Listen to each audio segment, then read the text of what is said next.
jullie hier in dit land zal zegenen. Дивный Спаситель Христос.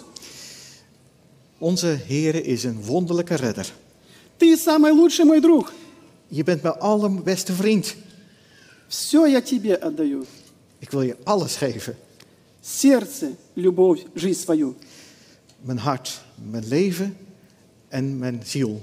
Нет ничего лучшего, как посвятить свое сердце, отдать его Иисусу.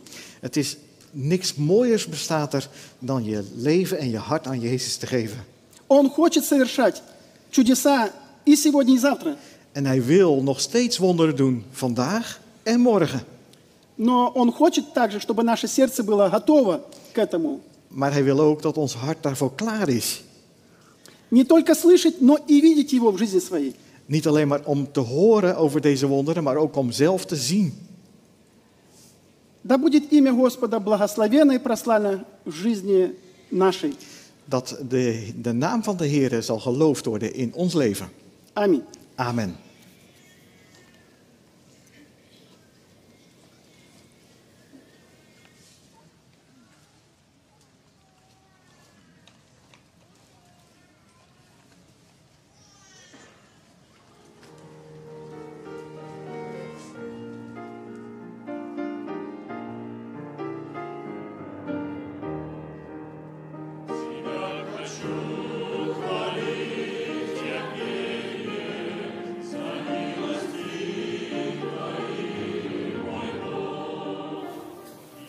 Na een dag en een nacht reizen komen we aan in Norilsk, de hoofdstad van Taimyr. We zijn dankbaar dat we veilig zijn geland. Omdat Taimyr een zogenaamde grenszone is, moet je een extra vergunning hebben. Het is niet eenvoudig die te krijgen. Maar de Heer heeft voorzien in alles. Na een vermoeiende vlucht is het heerlijk om broeder Oleg Ljubits te begroeten. Buiten is het 25 graden onder nul. Voor Norilsk is dat relatief warm voor de tijd van het jaar.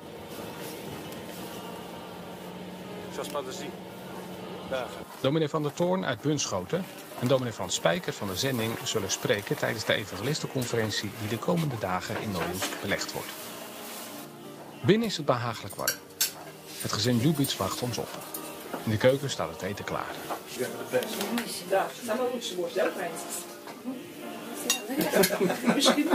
Голландский сыр. Тоже самый лучший.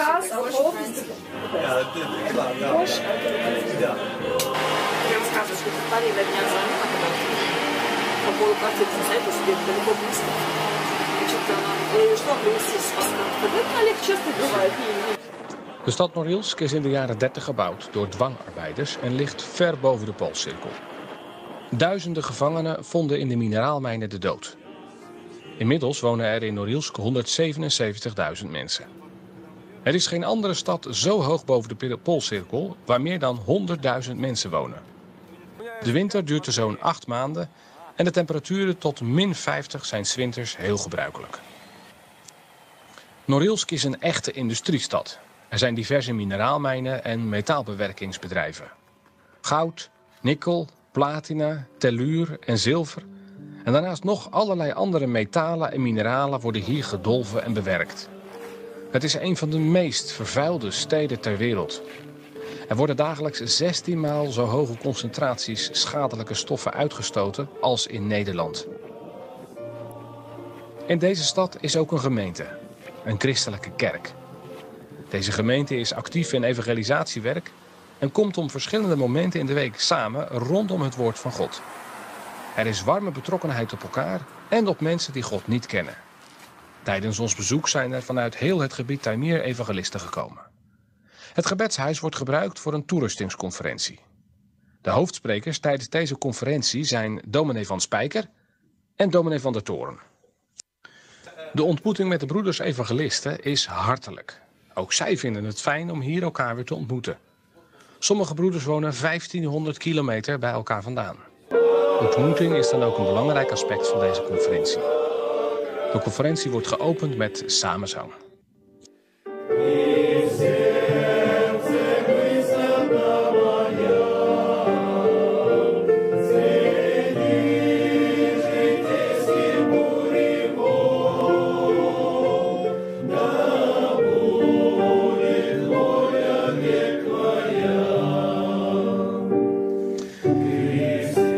Daarna opent broeder Oleg Ljubich, voorganger van de gemeente Norilsk en evangelist, de conferentie met een preek.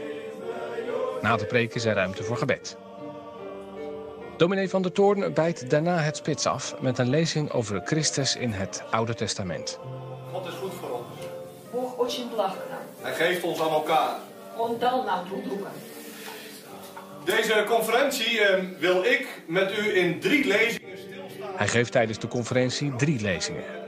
Zij handelen over wat er over Christus is gesproken in de boeken van Mozes, de psalmen en de profeten. Er wordt goed en met aandacht geluisterd.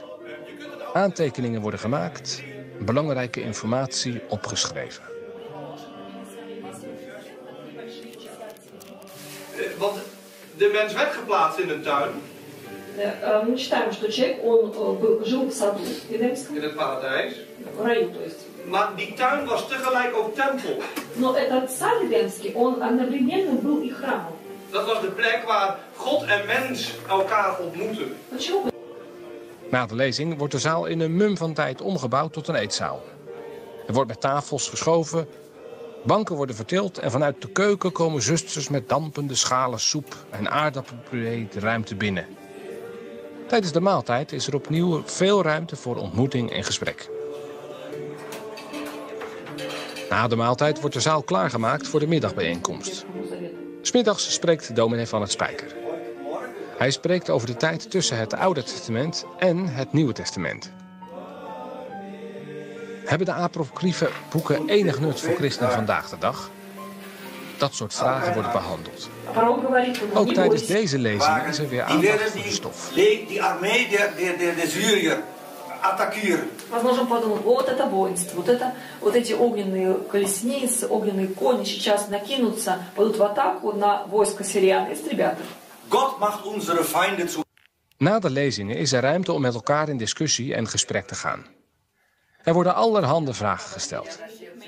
Een broeder noemt bijvoorbeeld dat hij de apocryfe boeken gelezen heeft en dat hij het vreselijke verhalen vindt die erin geschreven staan.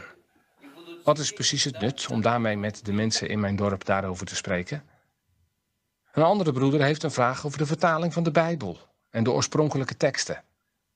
Er is uitwisseling en ruimte om op elkaars vragen en gedachten in te gaan.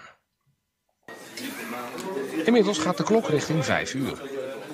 De middagbijeenkomst wordt afgerond en opnieuw wordt er een maaltijd klaargezet.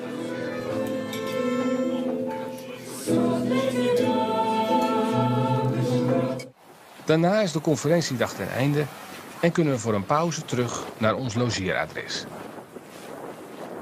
In de dagen die volgen gaan we de broeders, evangelisten en hun achtergronden steeds beter leren kennen.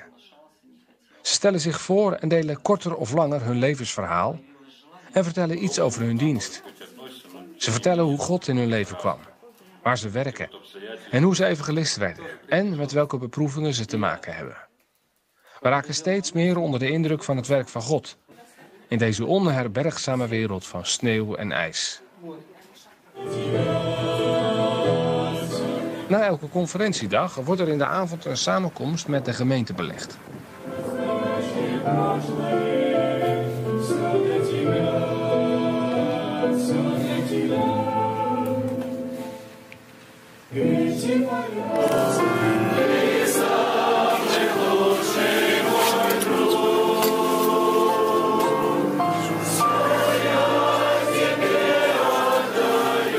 Jong en oud verzamelt zich in de krappe ruimte om te luisteren naar preken, liederen en gedichten die ten gehore worden gebracht.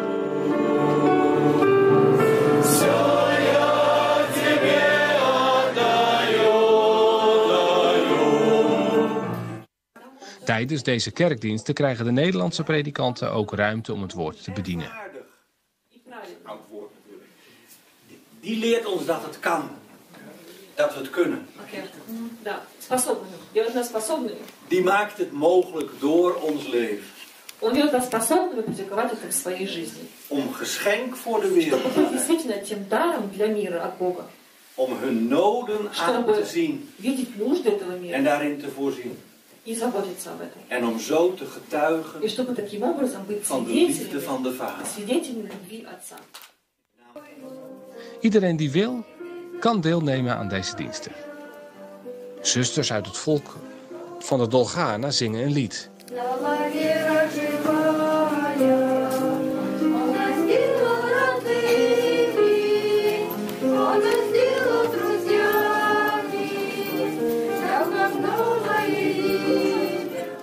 Kinderen dragen een gedicht voor.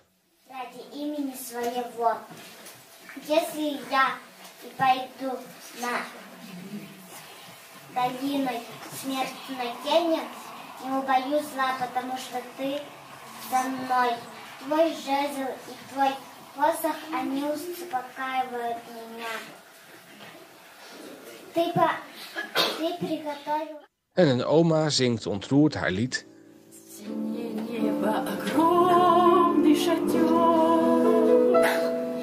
Не хватишь его взгляда, знаю, что там ждет меня мой Христос, в жизни суровой отрада. Там ждет меня мой Спаситель Христос, там мой приют и отрада.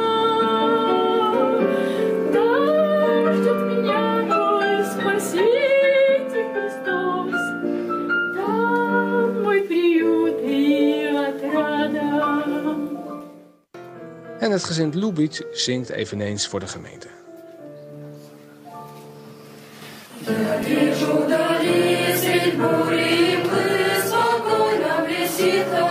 Voor je het in de gaten hebt, is de dienst om. Hoewel die toch vaak zo'n 2 uur tijd in beslag neemt. Als de conferentie afgelopen is, keert dominee van der Toorn terug naar Nederland. Dominee van Spijker gaat met evangelist Lubitsch op pad. Ze zullen een toendradorp gaan bezoeken. En alles wordt in gereedheid gebracht. Midden in de nacht is het vertrek gepland. De bandenspanning van de trekkels wordt gecontroleerd en op peil gebracht.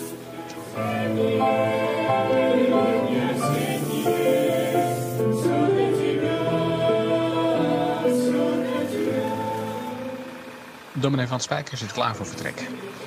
Binnen in de trekkel is het behagelijk warm. Buiten is de temperatuur gedaald tot min 32 graden onder nul.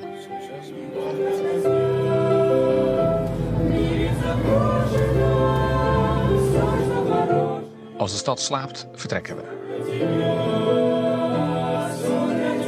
Een trekkel is een imposant sneeuwvoertuig met 6 aangedreven wielen.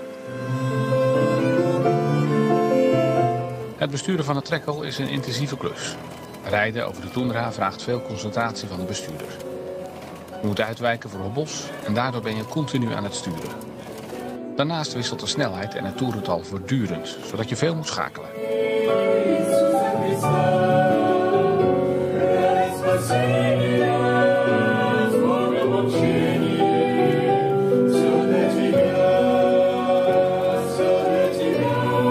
Tegelijkertijd is het indrukwekkend om de zon boven de toendra op te zien komen. Terwijl de hele bemanning van de trekkel nog slaapt, neemt chauffeur Pavel Kurkin een pauze. Hij heeft zin in een bak koffie. Voorzichtig schept hij de koffie in de pot en even later trekt een heerlijke koffiegeur door de hele trekkel.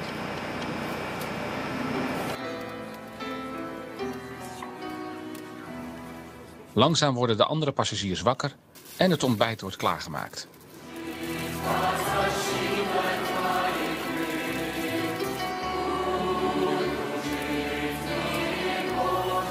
Met elkaar gebruiken we met z'n 11 dicht opeengepakt de maaltijd.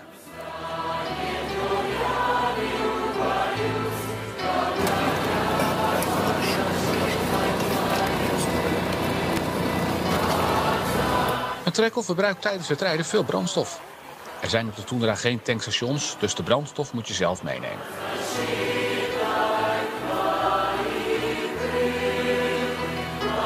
We maken van de gelegenheid gebruik om de beide auto's af te tanken.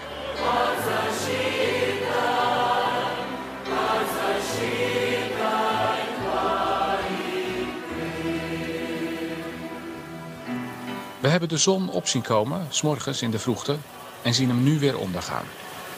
We zijn ruim 20 uren onderweg als we het dorp Oest-Avan, onze eindbestemming, arriveren.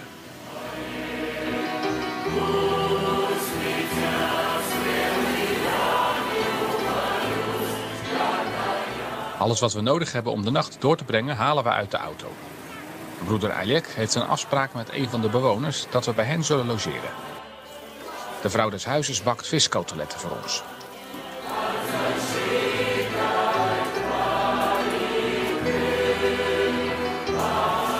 In dit dorp is geen stromend water. Stroom komt van een generator en het huis wordt gestookt met houtskool. Na een eenvoudig, doch voedzaam ontbijt gaan we het dorp in om mensen uit te nodigen voor de samenkomst. De burgemeester heeft toestemming gegeven om het cultuurhuis te gebruiken. En wij gaan van huis tot huis door de snijdende wind en de ijzige kou. Voor ons bijzonder. Voor de broeders heel gewoon. Dit is hun werk.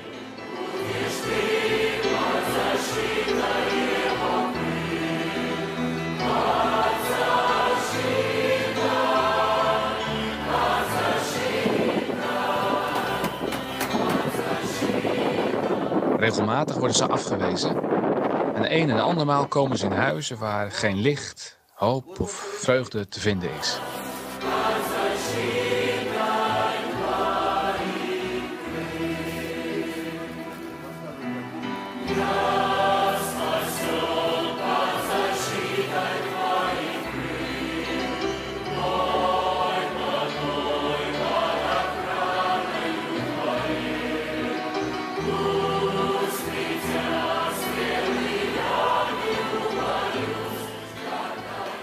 Ondertussen is er in het cultuurhuis genoeg te doen. We moeten de zaal in gereedheid brengen. De piano wordt opgebouwd, de viool gestemd en de microfoons getest. Alles wordt voorbereid zodat straks alle dingen gereed zijn om de mensen te ontvangen. Broeder Alek spreekt vriendelijk en warm. Hij opent de samenkomst met gebed en een korte, eenvoudige overdenking.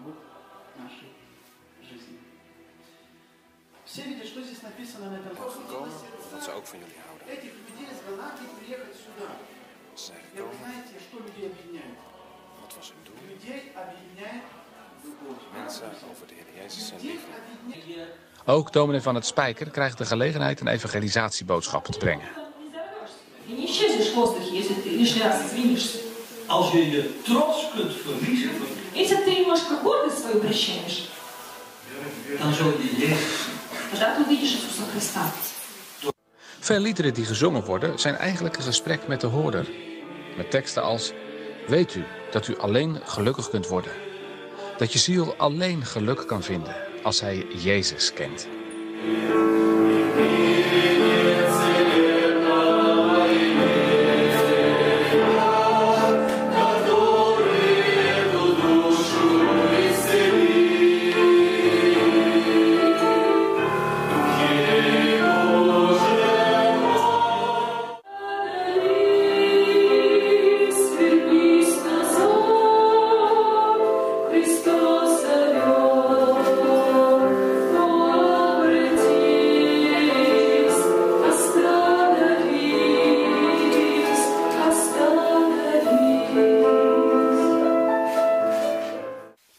Aan het einde van de bijeenkomst nodigt Alek iedereen uit om een kalender in ontvangst te nemen. Ook vraagt hij aan de kinderen naar voren te komen. Hij wil hen leren bidden. Hoe kun je immers spreken tot God? Kan het zomaar? Steeds zegt Alek een zin voor en de kinderen zeggen hem na. En als hij klaar is, zegt hij amen. En opnieuw zeggen de kinderen het na.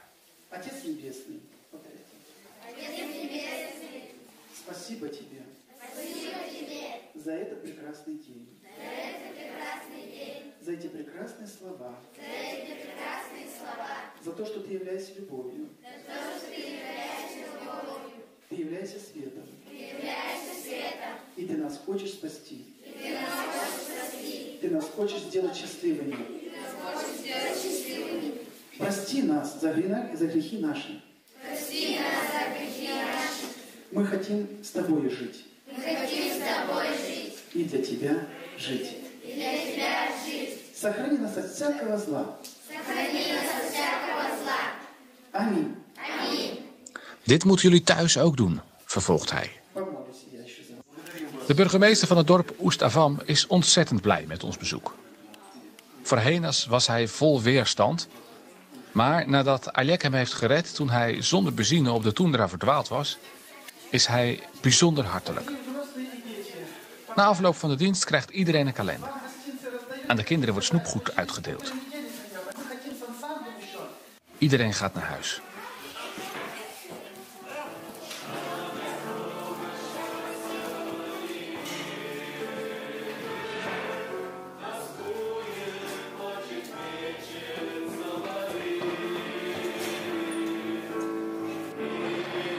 Buiten wordt met de kinderen een spel gespeeld in de sneeuw.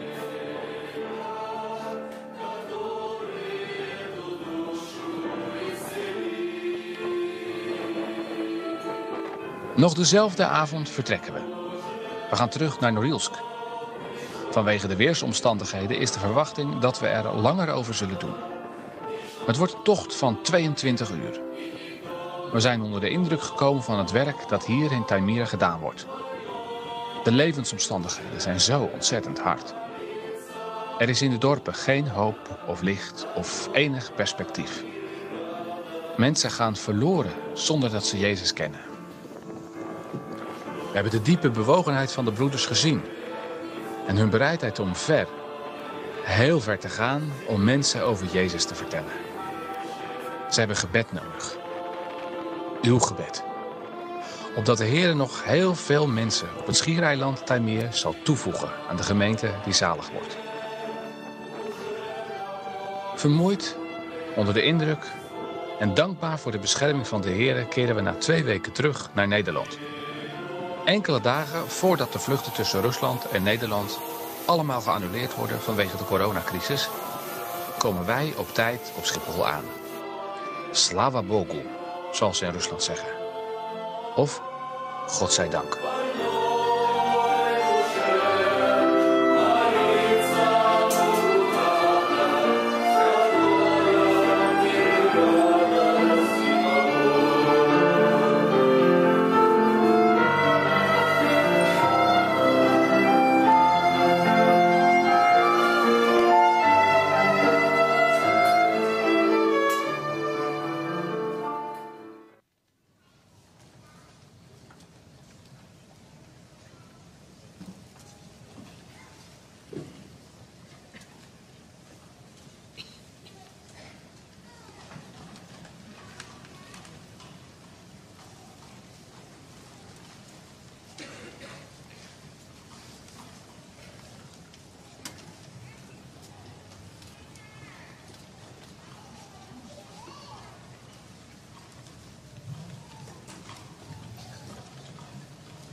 Programmapunt boekpresentatie.